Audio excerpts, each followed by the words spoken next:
fruits de saison qui sentent si bon les vacances. Coup de projecteur aujourd'hui sur l'abricot dans les Pyrénées-Orientales. Une variété a obtenu un label de qualité, l'abricot rouge du Roussillon. Reportage de Christophe Pétraud, Olivier Brachard et Françoise Mazou.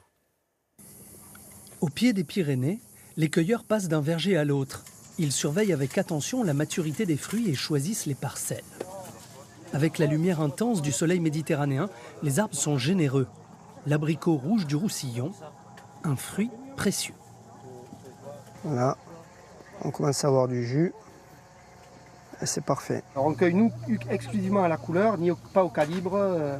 Nous on demande de la couleur dans les musettes et dans les caisses. Ils sont jolis, il n'y a pas beaucoup de fruits abîmés. Aujourd'hui, Jean Pratch prête main forte pour la cueillette et c'est devenu assez rare depuis qu'il est à la tête de l'exploitation familiale.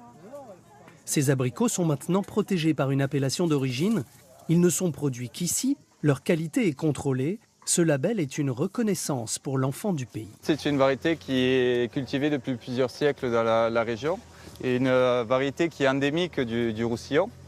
Nous, dans la famille, mon grand-père en cultivait déjà. L'abricot rouge du Roussillon est un fruit rustique. 1000 tonnes sont produites chaque année dans cette région, en bio ou en agriculture conventionnelle. Dans cette station, on trie les fruits avant de les acheminer vers des clients partout en France. Mais au bord des routes, on trouve aussi des petites cabanes où les producteurs font de la vente directe. Voilà, ça vous plaît, madame? Oui, regardez. Ça me plaît toujours. Voilà, Merci. 4 kilos, oui. prêt à faire. Et on trouve des gourmands inspirés pour croquer ou cuisiner cet abricot. Des fois, je les prépare en clafoutis ou bien en tarte. Voilà, ils sont très bons aussi en tarte. Pour moi, il est à point. Il est sucré, il est assez ferme, il est très bien. Alors que la cueillette continue, Philippe Ellul a déjà reçu une cagette. Je commence à préparer ma recette. J'enlève mes noyaux d'abricots, je vais les nettoyer. Et je vais pouvoir commencer à les mettre en cuisson. Pour ce gâteau, seulement un saupoudrage de sucre dans une casserole. Les rouges du Roussillon mijotent jusqu'à former une belle compote. Le pâtissier aime travailler cette variété. Pour la pâtisserie, c'est ce qu'il y a de mieux. Pas trop de fibres. C'est ce qui va, enfin, au final, à la dégustation, c'est ce qui va être vraiment le plus onctueux. Ouais. En quelques minutes, les abricots deviennent fondants. Il y a un petit goût d'amande en plus. Je pense que c'est dû au noyau de toute manière. Il y a un petit goût d'amande qui est top. Fin de la première étape. L'artisan a ajouté des œufs, une crème fouettée.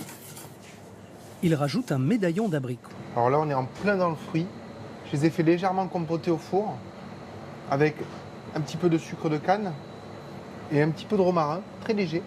Je les pose au centre. Sur la mousse. Voilà, sur la mousse pour que, à la dégustation, il y a un cœur d'abricot. Le tout est glissé au congélateur. Dès que la mousse est suffisamment glacée, Philippe s'attelle à la décoration. Ce glaçage, il va servir justement à retrouver la couleur de l'abricot, la couleur qui était un petit peu fade au niveau de la mousse.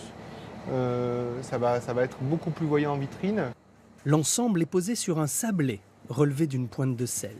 Fin de la recette. Bonjour madame. Bonjour, monsieur. Est-ce que je vous fais goûter mon nouveau gâteau à l'abricot? Ah, ben volontiers. Vous avez 5 minutes? C'est le moment où le pâtissier se demande Allez, je vous accompagne. si le dessert est fidèle à son émotion. Les abricots du Roussillon sont très bons et très parfumés. Moi j'aime beaucoup, ils sont petits mais ils sont très parfumés et très bons. Maintenant, Philippe doit donner un nom à sa création. En toute logique, comme un hommage à l'abricot rouge, il décide de l'appeler le Roussillon.